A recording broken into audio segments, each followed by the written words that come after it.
Hi, I'm Frank Wander. Welcome to another broadcast of Creating Cultures at Outperform. I'm here with my co-host live, Terry Mays, and we're here today with a really good topic. We're going to talk about David Packard's 11 rules for building an incredibly great culture. These are timeless. I think you're going to love it. As I said, I'm Frank Wander. I'm the founder of PeopleProductive. We help companies absolutely create cultures where the time, talent, energy of their people is used most effectively so that people put down roots and stay. Tara? Hello, and I'm Terry Mays. I'm a certified culture engineer with emphasis on helping companies bring out the best in their people. So, why tune in and join us every week? Because we are in the talent era. Every leader needs to understand how to most effectively use the talent they've been given. It is the most expensive resource in the company. Every worker needs to understand how to better work with their people. So, you need to understand the human infrastructure. That's it. You weren't given a talent operators manual week by week. We give it to you. And these things all really matter. So, today we have an excellent topic. And Tara, I think we're just going to go right through these Packard's rules, right? Yes, I think this is a really good list. I love that this isn't something that we have to reinvent the wheel with. Dave Packard really got it right. And so when you think about how to create a culture that outperforms, or just even creating a culture where people thrive and where they feel like they're embraced and that people care about them, this is a really quick, short list of things to focus on. And so you can do these, they're not really hard. They're very good, easy tips for making the culture in your organization better. Yeah. This is actually you can find these all over. We happened to grab a copy of this by a woman who published a blog, Hedley Lawson. Um, so this has been published a number of times. You can look it up on the web. These rules are timeless. And if you go back and you take a look at Hewlett Packard as a company, Bill Hewlett and David Packard really cared about their people. They built a great culture. They didn't have these rules because, hey, they thought it was nice to have. They cared about the culture. Hewlett Packard went on to become one of the great American companies of all time. It's out there today. It got up to, I think, 120 billion in revenue before it split. Just a wonderful showcase of what a great culture can do to build, sustain, and help a company grow so that the people and the company thrive together. That Yes, was Hewlett Packard, which is the key. yes. HP is a very recognizable brand still today. So what he was doing there must have been about something good, because all these years later, we're still talking about these rules that he came up with to manage his company. So clearly, there's something good happening here. So let's take note of it. Yeah. And you'll see that these were written in a very common sense kind of way. They Mhm. gave these out to all their people. They wanted everybody to follow them. And I think you could just adopt these in your company or organization. These are a great thing to copy. Give him all the credit. Absolutely a tremendous leader. And Hewlett and Packard were both very human and they were different. One was an engineer, one was more of a people person. One got all the details right, one got the big picture right. They were complementary. And it's funny, if you look at great companies, you usually have a duo, you know. Mhm. You could see that at Microsoft, you could see that at Apple, you could see it here. There were these duos who were complementary and ended up having the skills required to build these great companies. So let's start here. One, think first of the other person. This is the foundation of getting along with others. So, people today talk about inclusion and acceptance. It really starts there. We call it, caring, care about others as human beings. But, think of the other person. It is the foundation for getting along with others. Don't be focused on your needs only. Think about what are the needs of the other individual. That's a win win situation. Yes, absolutely. When you're working in teams, nobody wants to work with that person that's only considering the things that they need, always thinking about how they can get what they want out of situations, how they can manipulate things to work in their favor. Nobody wants to work with people like that. So when you're constantly moving and making decisions based on thinking of others first, it creates this very welcoming and open atmosphere for people to do the same for you. So really take some time and think about how you can consider others when it's time to make large scale changes, or if you need to seek the advice of someone else on you've got a project that you're working on and you need somebody to support it. Think about how you can consider others first before you just jump in with, well, I want, this is what, needs to happen next. Really embrace people and bring them into the conversation. Very important. I mean, Terry nailed it. That is absolutely correct. Here, build up the other person's sense of importance. When we make people seem less important, we frustrate their deepest urges. Now, he didn't define what the underlying human emotional need was, but humans have achievement needs. Everybody needs to feel that they're achieving something and they're important. And so here he spoke to that. And, you really want to build up other people. Companies with toxic cultures, people tear each other down. It's a competition. It's not cooperation. And he understood that. And I'm sure when he went around, he made people feel good about who they were, really thank them for who they were. They knew the business. They're both engineers. They built the first product they sold out of their garage, just one of these famous Silicon Valley garage stories, but really true. Yes, that sense of importance is very important. It's valuable to people to know that they're important and what they're working on is important. So that's really the heart of what happens in the workplace is people need to know that the work that they're doing matters, that it's not just busy work. It's not just something that, people are being asked to create reports or work on different projects that don't really make a difference. Everybody wants to work on something that's meaningful, that matters, that's Mhm. important, that reaches business objectives, that has some point to it. Otherwise, when people get frustrated and they feel like their work doesn't matter, then the quality of the work suffers. So you want to make sure that you're always making people feel important, but also connecting the work that they're doing to important business goals so that now it's not just about this mindless task that I'm doing, but I'm helping the company achieve the bottom line that we're trying to achieve. I'm trying to help the company excel in this area by the work that I'm doing. Connect those dots for people because sometimes it's not very clear. Yeah, not at all. Number three, respect the other person's personality rights. Respect is something sacred and is the other person's right to be different than you. Respect. Yes. Yes. Respect the individual, their ideas, who they are. They're not just important. You respect them because they're another human being. They're a coworker. And they earn that right by being a human being, that you're going to respect them for who they are. We know what happens when people get dissed, right? They look for Mhm. revenge and all sorts of things, right? This is the exact opposite. This is respecting them because they deserve it. Yes, and people want to be respected for their unique values and things that they bring to the table. The unique parts of them. Me being an African American woman, I am unique in that way in the workplace. So I want to bring my whole self to work. I don't want to have to show up and not be part of who I am authentically myself. So respect that about people. Each person has some unique talents that they bring Mhm. to the table that are just unique by the nature of who they are because of their culture, their background, their upbringing, their gender, everything, all of it plays into the uniqueness of individuals. And when you take yourself outside of the box of, everything has to fit in one of these boxes, when you start thinking beyond that, you really do open yourself up to experience something that's more creative. And you can understand people better once you come out of your own box of your perspective. That's not saying that you have to agree with everybody else, that Correct.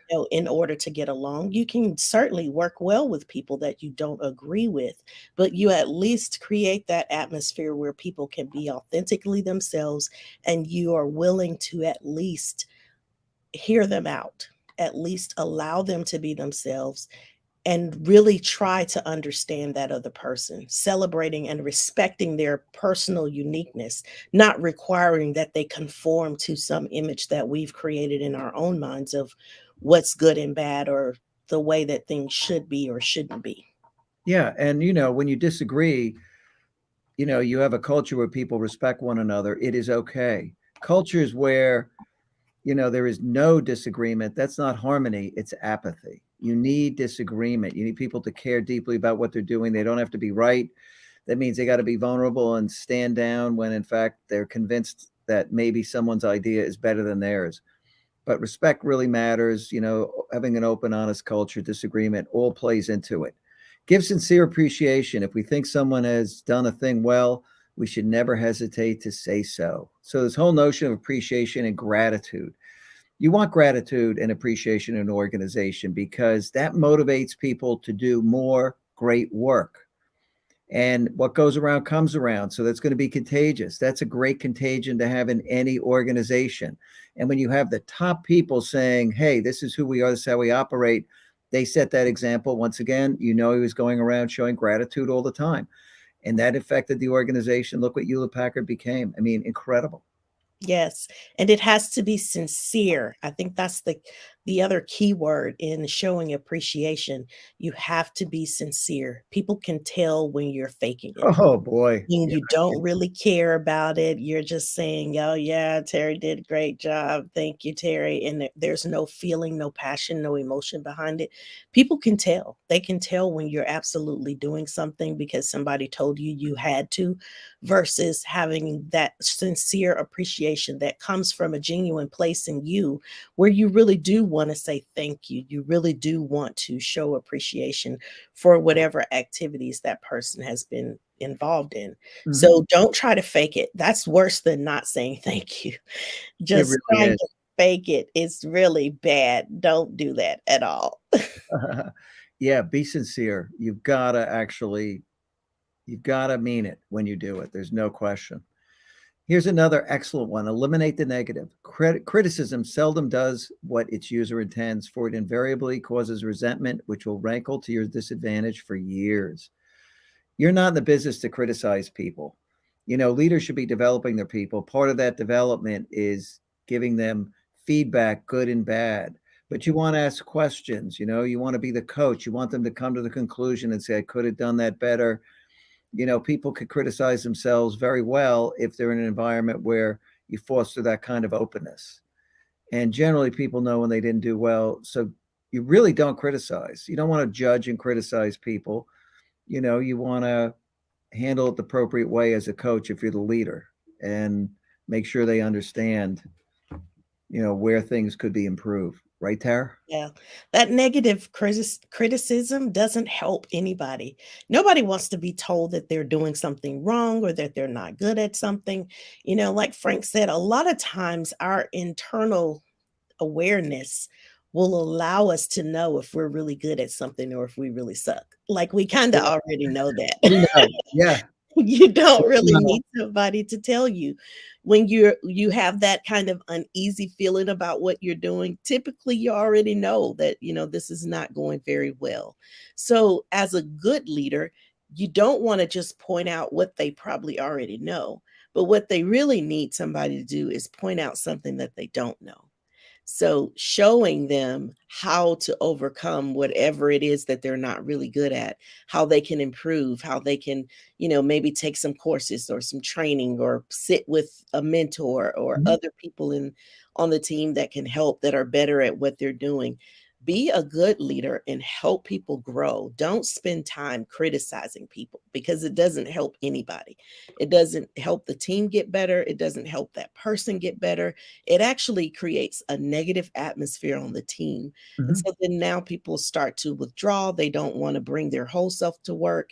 They start to just kind of go into their own little world because nobody wants to have a critic in their ear all the time. Yeah, no one does. And, when somebody delivers something that maybe is below expectations, you've got to be understanding. Maybe, in fact, you gave them half the time to do what it was that was required. So when you go out and criticize them, you created a problem and now you're criticizing them for it. You got to be very careful with this stuff. It's not about criticism. You can always ask people and say, do you think there are any opportunities where we could have done this better? They know. Right. They Right. know. They might say, Find areas to remove those obstacles for people because yeah, sometimes they have a lot going on and they just need the leader to prioritize, help them prioritize, or help them move obstacles out of the way. That's part of being a great leader. that is part of being a great leader. So it's that understanding. And let's move on to the next one. Avoid openly trying to reform people.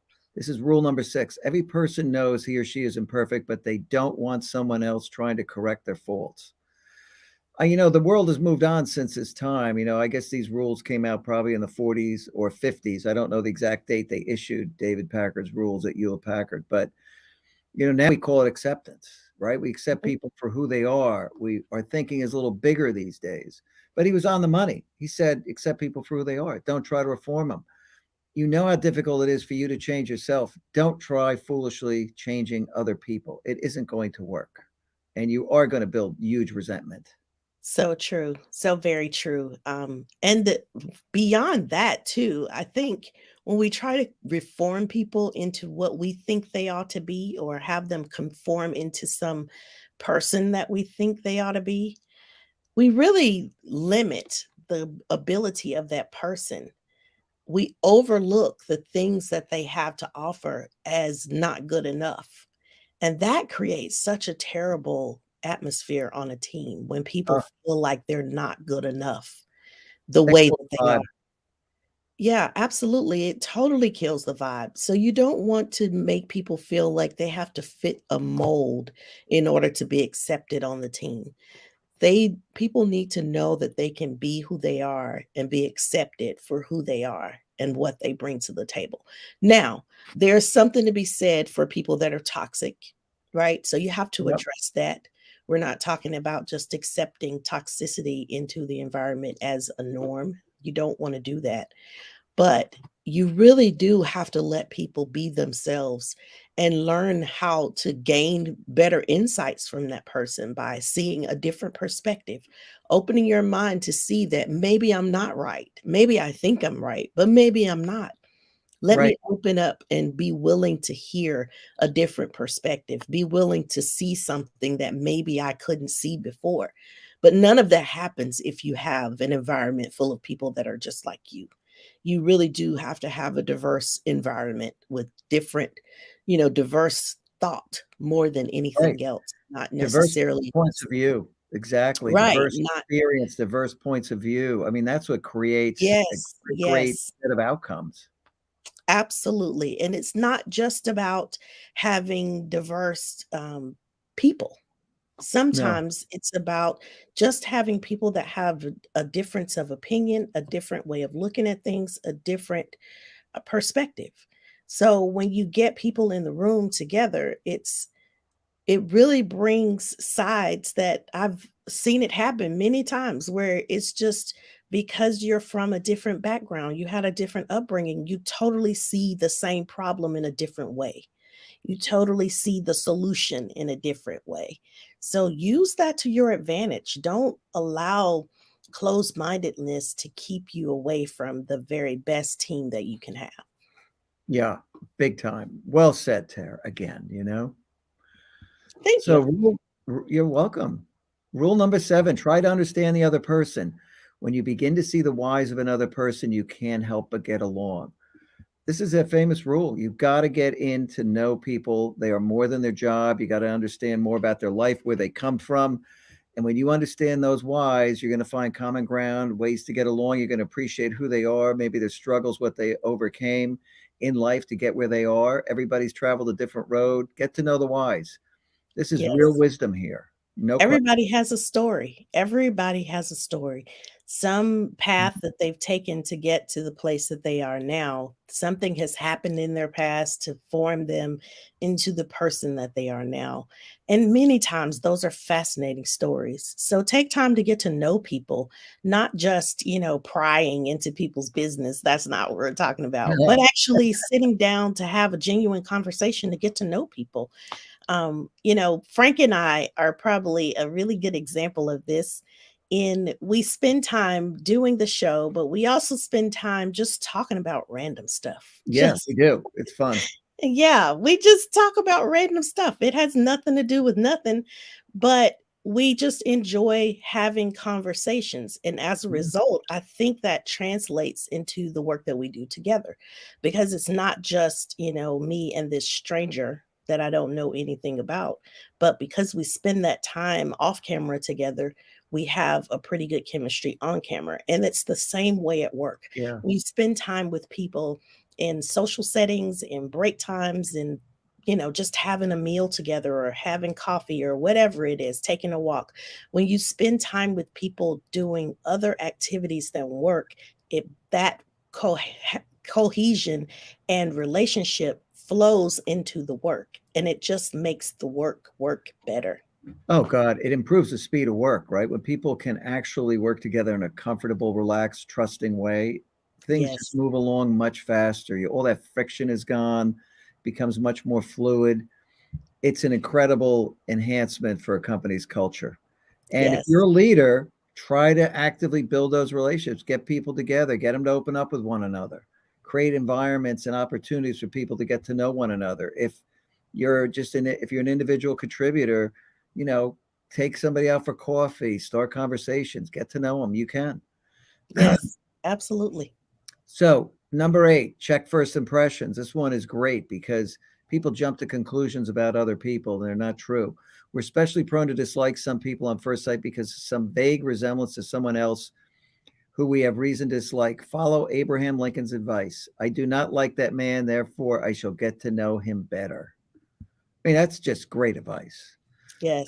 The people you don't like, get to know them better. You're going to find things about them that you didn't really understand. You came to a quick conclusion. There are not many people that you're going to really have a reason to dislike in the workplace. There are toxic people. Let's all be real. There are people I have disliked in the workplace because I thought they were very damaging. But most people are not that individual, those individuals. Most people are good people. They're out Yeah. working, trying to make the world a better place in their own way, trying to get, contribute to their family and do whatever they have to do. So, Yes, the human brain is such a complex beast. There's so many levels, so many layers to our personality, to things that make up who we are. And yeah. so, taking the time to get to know a person, especially when you think you don't like them, if you spend enough time with a person, you start to see that we're all just the same. And I say this all the time, we're all just kids on the playground trying to find our place where we fit in. Yep. We're just looking for that place where we feel like we belong and we connect. And so you can always find something. I can tell you from experience that there have been times when I've been forced to work with people that I didn't particularly care for. I've been, on very small teams with people I didn't particularly care for. And in the end, I still may not have found that person to be someone that I want to spend a Mhm. lot of time with, but I was able to find something that I could connect with them on, something Yeah. that we had in common without fail, because we're all humans. Yes, So I we agree have with you. things in common. You just have to work at it. You really do have to find those places where there's something common, where you can see that common ground and focus on that instead of focusing on all of the negativity and the I don't likes, but find something you do like and focus on that. Yeah, 100%. And you can find common ground with just about everybody. Mhm. Share more of yourself and people will share more of themselves. Let's go to number 9. Hey, could you scroll down a little, Marcelo? Where it's cut off. Okay, number 9. Maybe the scroll's not working. I don't know. Interesting. But number 9 is take care of little details. Watch your smile, your tone of voice, how you use your eyes, the way you greet people, the use of nicknames, and remembering faces, names, and dates. Means super, super important advice. No question about it. This is self awareness. He's basically saying Yes. you should be self aware. Yes. And there's social competence, which is being aware of others, and personal competence, which is really knowing yourself. That self awareness goes a very long way. Yes, the little details matter so much. I Oh, can't stress that enough. Like, huge. it's huge. Whether it's something about how that person spells their name, or, and this happens to me all the time where people just say Terry with a Y. And I've learned that they don't mean anything by it, but that's not my name. And so it speaks to a little detail that, hey, pay attention to that little detail because it makes a difference. Mhm. If you're really trying to find me and you do a search for Terry with an Y, you won't find me. So, Yeah. it's some little details like that. Even, and I hesitated whether or not I was going to bring this up, but I think it's relevant. I'm going to throw out a free tip. So if there are No people of charge. color, I know, if there are people of color on your team and there's like 2 Black women or 2 Black men, don't mix their names up. It speaks to the fact that that's a little detail that you're not willing to take the time to make the distinction. Yeah. It is horrific when that happens. And most of the time, people will just kind of smile and they'll, pass it off and not say anything about it. But in the back of their minds, they're thinking, but I don't even look anything like that person, or I don't act anything like that person. Yeah. Or how in the world did you get us confused? But it's one of those little details. It Yeah. matters a lot. It really does. It really makes people feel like they're not important, like they're not significant when you miss out on taking the time to get to know them as an individual. And to the person that it's happening to, it feels just as crazy as someone confusing me for Frank. Like that would never Yeah.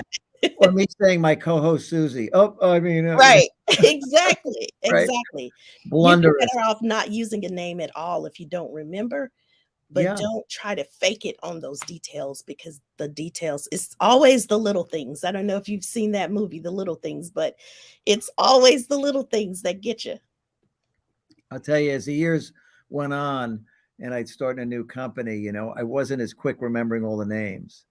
And I just very quickly would get to, hey, listen, I apologize. I forget your name. Just remind me again.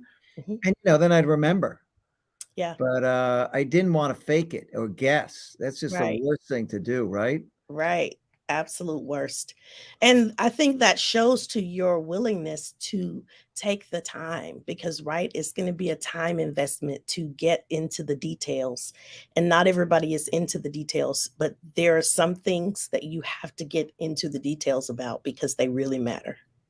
They do matter. These little things matter, understand who you are.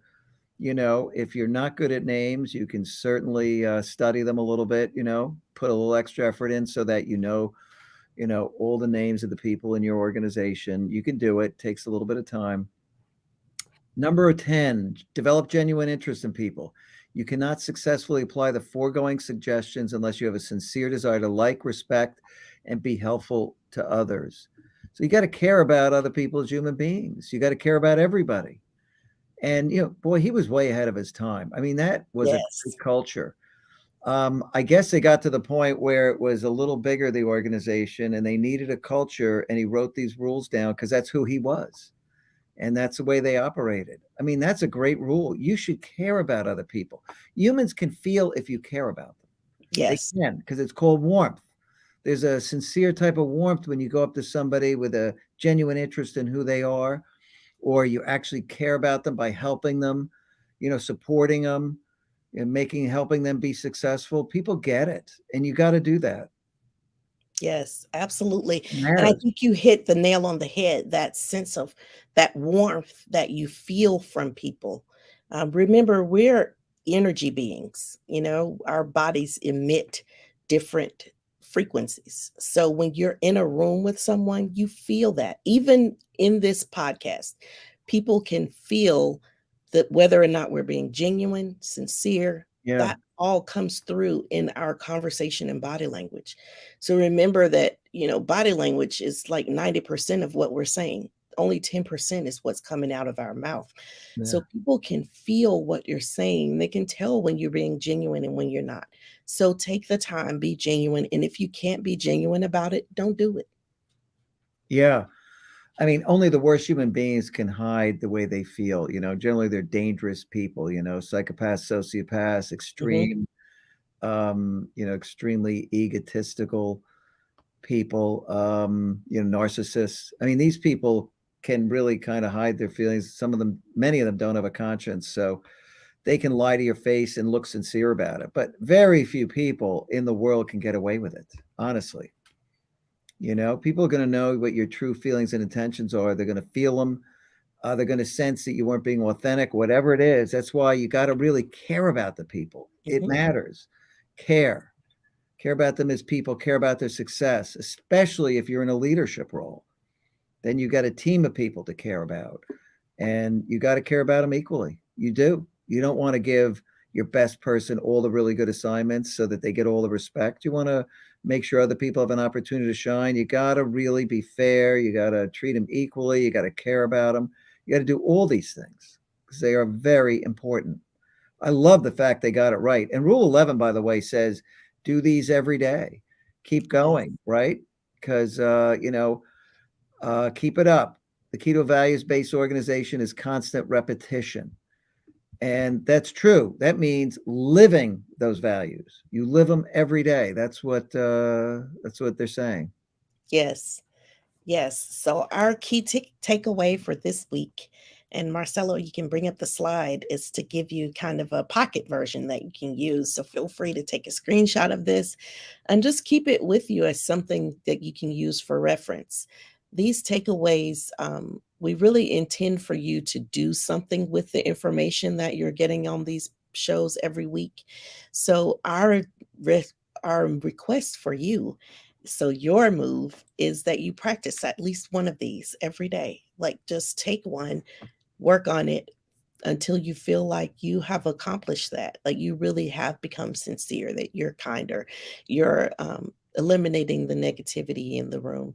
Like really take some of these to thought and how you can implement in your workplace so that it becomes a better culture, that people are more collaborative, that they work better together when people are all thinking the same way in terms of building a healthy culture. So they're doing things that are pro social behaviors and Mhm. eliminating all of those negative behaviors from the workplace.